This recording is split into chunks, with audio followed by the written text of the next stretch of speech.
What's up everyone, it's Neon Velocity and I am back with another Gears 5 Operation 3 Escape Master Tutorial Guide. And with that being said, today's video is going to be focusing on the end. And the end is a fairly difficult hive to master. It is quite difficult because of the what feels like infinite spawn, which I will go over all of this through a live commentary gameplay as the video goes forward. But what I always like to do is go over what we did, who we used, and why we chose to use these heroes or characters. Now before we get too far into detail, make sure that you click the like, subscribe, and the bell notification for future uploads that will come to the channel. And also, by the way, if you're not already, make sure that you follow me on Twitch as I do stream on there. The link is in the description, so make sure that you guys are checking that out. And so let's just get right into this. So with this hive, we're going to be using obviously the three characters that I love the most. Actually, one of them I don't love, but I enjoy them because of the fact that they're useful in escape. So first things first is going to be Keegan. Keegan is absolutely mandatory to this escape hive due to the fact that he has a bleed. There are so many enemies in this hive that I'm not going to go into super detail right now, but I want to go over the cards and why we're choosing them. Venom Explosive Resupply.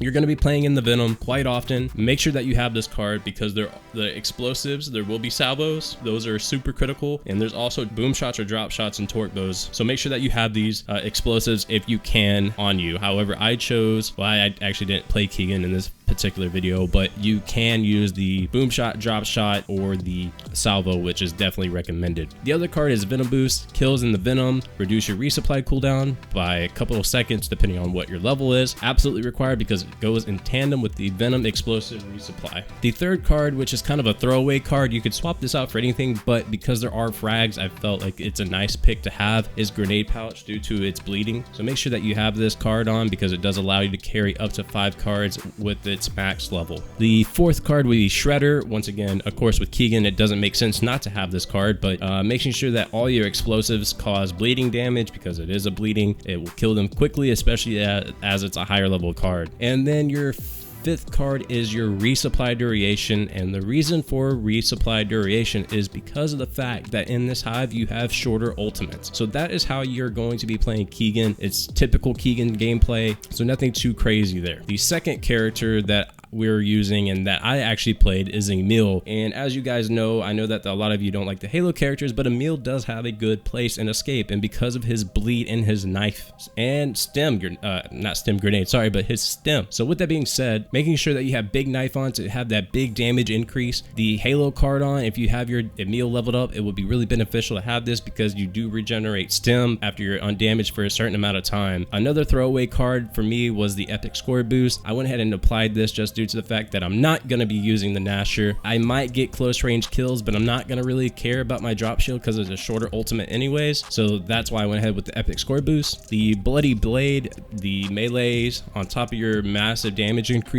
will then cause a bleeding effect of high percentage as well. So really nice to have this card. And then you can apply the drop shield duration. I went ahead and applied this just due to the fact that when I do use the drop shield, I want it to last longer. I don't really have a chance to use it more than once though. So these are the 5 cards that I went ahead and chose as Emile. And the most important character that makes this whole thing happen is Cole. And there's a lot of ways to play Cole. I am not the best with Cole. I've actually haven't had a lot of hands-on time with him, but when you play as Cole, this is what we're going to call the Tanky Build. And what this does is basically allows Cole, once he has his ultimate ability, to take so much damage and almost not go down ever. Of course, there is a chance, but it allows you to be super tanky and take on a lot of damage. So in order to play the tanky build of Cole, you're going to need to have Inner Fire on, which allows your resistance to damage be increased when you have your ultimate ability, the Train, available. The next card will be Perked Up, which allows you to have increased health regeneration and speed, or health and regeneration speed. So it's really beneficial to go in tandem with the Inner Fire card. So it allows you to take a lot of damage and rejuvenate health faster and have more health. The third card will be Thrashball Pro, and this allows you to take less damage when you're being meleeed. And there is a reason for this card, and the reason for that is because there's going to be a lot of juvies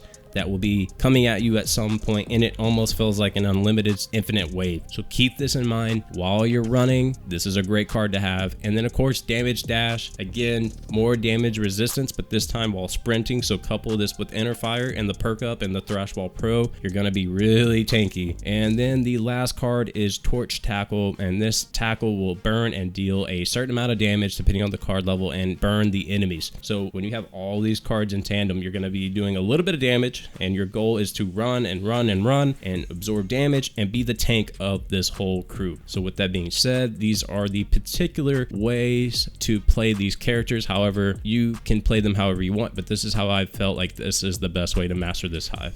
Now that we understand the characters and what their purpose is in this hive, let's talk about the modifiers. So with that being said, we're going to have the shielded scions, where these scions have shields. We're going to have more health on all enemies. Not only do they have shielded scions and more health, we're going to have more lethal enemies where they do more damage to you, so you have to be very careful. Then we're going to have shorter ultimates, which really sucks because this actually removes great characters such as Lonnie. That was someone that I was looking forward to. Baird, and also this makes Lizzie useless as well because of the fact that they can't have these nice ultimates go for a long time. Then we have ammo starvation, where there's less ammo pickups. Not only that, now we have regeneration, where the enemies rejuvenate health much quicker, and then of course the dreaded Iron Man, which makes every master run a pain in the ass. So we have that as well. So now that we understand the characters and the roles that they're going to be playing, let's talk about the actual gameplay and the hows and the whys. And I'm going to give as much information as I possibly can to go over why we're doing what we're doing. So let's go ahead and get right into this.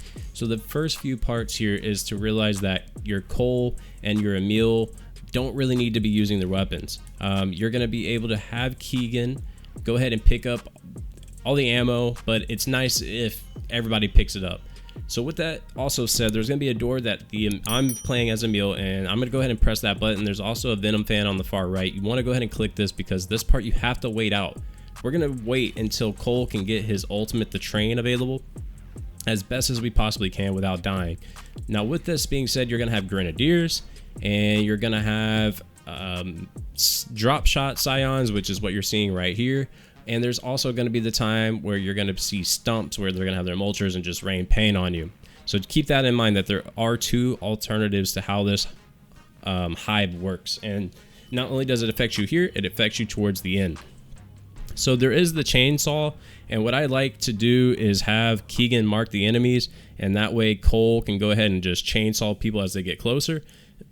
And then when you also have Emile, it's nice to have him be active because he can easily execute, and he can also bleed out enemies. So make sure that you're just marking the enemies, being careful because these guys do hurt.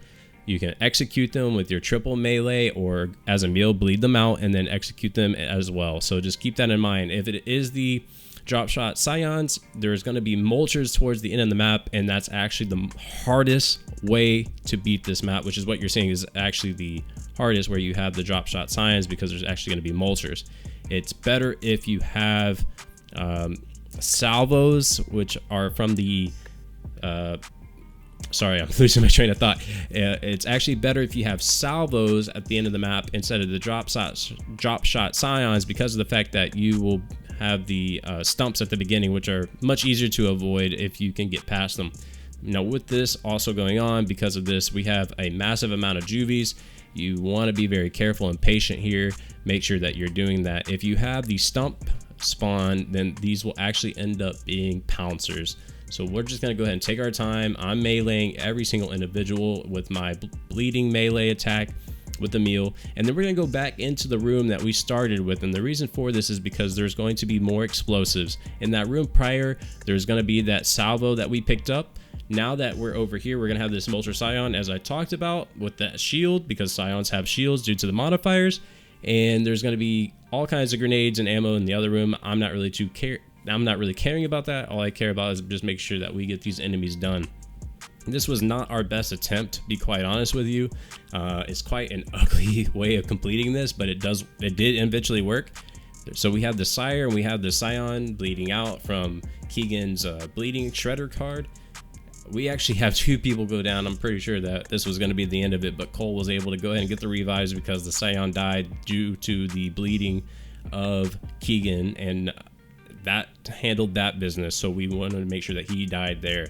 Now Cole has got his ultimate, so he's really tanky, and I have my Halo card on, so I'm able to rejuvenate shield pretty quickly. Now once we get past this room, we go into the supply room, and in here there's going to be frag grenades that I'm marking, and there's going to be stem grenades as well. So there's usually 4, if I remember correctly, there should be 4 grenades in here. This is why I went ahead and promoted the grenade pouch card on Keegan, because you don't want to use these. Just make sure that you're using them for the end, which is coming up after just a little bit, and then just get what you can.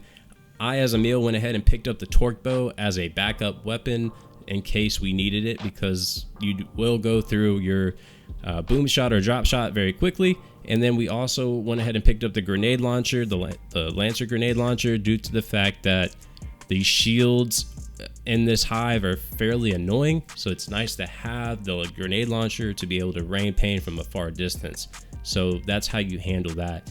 Once you get the mulcher, or here the salvo, depending on which spawn you got, we had the salvo. I wanted to make sure that we had the salvo by the door, that way Keegan could be beneficial and actually just rain pain on the enemies using the salvo, even though he has no effect from it, but it is juvies and they will die very quickly.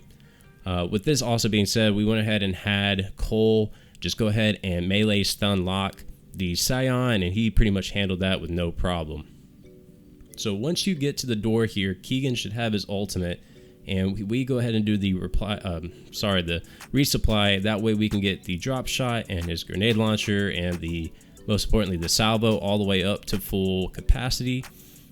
And if you do get the other spawn where you have stumps, you can actually have up to 2 salvos here. So again, make sure that you have all these weapons. We actually had the Mulcher Scion spawn at the top right here fairly quickly, and I don't remember off the top of my head, but I don't believe we were able to kill it because of the fact that he was so far. Oh, we actually do. That's right. I'm sorry. I apologize.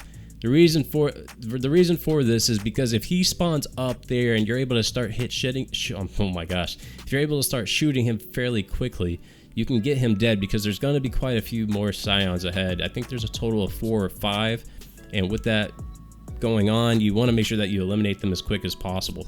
So with me having the torque bow, I went ahead and aimed at the head to try to get as much damage as possible. When that shot landed and it did big damage, it was a full metal press to make sure that he got killed. Now from here, what you're kind of recognizing is a very particular strategy. It's not just random what we're doing. We're going for a strong strategy here, is to have Keegan on the left side with the salvo, and the Emile and the Cole train on the right side. And the reason for this is because you want to make sure that you're not staying too far back, but you don't want to go too far forward, because you will die. And so the reason that this is very important is due to the fact that if you go too far forward, you're going to trigger the enemies to move up on you. If you stay back, the venom is going to become a issue, and then not only is the venom going to become an issue, you're going to have a ton of amount of enemies approaching you from all directions. We have tried this a variety of ways and really didn't have much success until we decided to stick to the right side and move up. Now when you do this, you can't be super aggressive. You maybe you could, but I don't recommend it. Take your time, have Cole kind of go up and down on the far right side, killing as many enemies as he possibly can, because he is quite tanky when you have those cards on. And go ahead and allow the Keegan to stay in the back, use his resupply, that's why he has it, and bleed out as many enemies as you can see here. He's just raining pain without salvo and actually killing a lot of people. And because we've been kind of doing well, not me in particular, but the Cole, he's been moving up and down quite frequently on that stairs and that ramp, we've been able to slow down the enemies but trigger them to come forward. So we're funneling all these guys up on the right side. And this is very important, because you're not going to have an infinite spawn of elite drones. You're not going to have an infinite spawn of juvies. Of course, you can see that we do have some mix-ups here where people are going down because of the increased damage, but you know, it's really hasn't been too much of a struggle for really anybody other than Keegan, due to the fact that he's just a pure damage roll. I'm his lookout. I'm here to protect him as much as I possibly could, but that is his purpose, is to deal the damage, and then have Emile do the cleanup with his bleeding effects to keep making sure that the enemies that are approaching die quickly. and of course to have Cole tank the damage and make sure that those scions are focusing on him. With the Mulcher Scions though, in this particular hive that we're doing, because of the fact that we got the drop shot Scions to start with at the front, is we're getting the drop shot Mulchers, or not drop shot Mulchers, sorry, the shielded Mulchers, and that's really problematic because they can kill you very quickly if you're familiar with how much damage they have. It's quite scary. Now here's something that I have found very interesting, and I'm not sure if this is a glitch or intentional, but almost every time we played this hive on master difficulty and made it to this point, there is typically an elite drone that's kind of glitching out in this window, or not window, but where the door is closing, and it doesn't make sense because he's just standing there. He can't do anything, but he can kill you and shoot you, so keep that in mind. Once you make it to the door, you're going to have a massive, again, another massive amount of juvies. This is why having the drop shot or boom shot and potentially the salvo, if you have it, available at all times, and that resupply becomes really helpful. And then of course, as Cole, you can see Cole's really not taking much damage.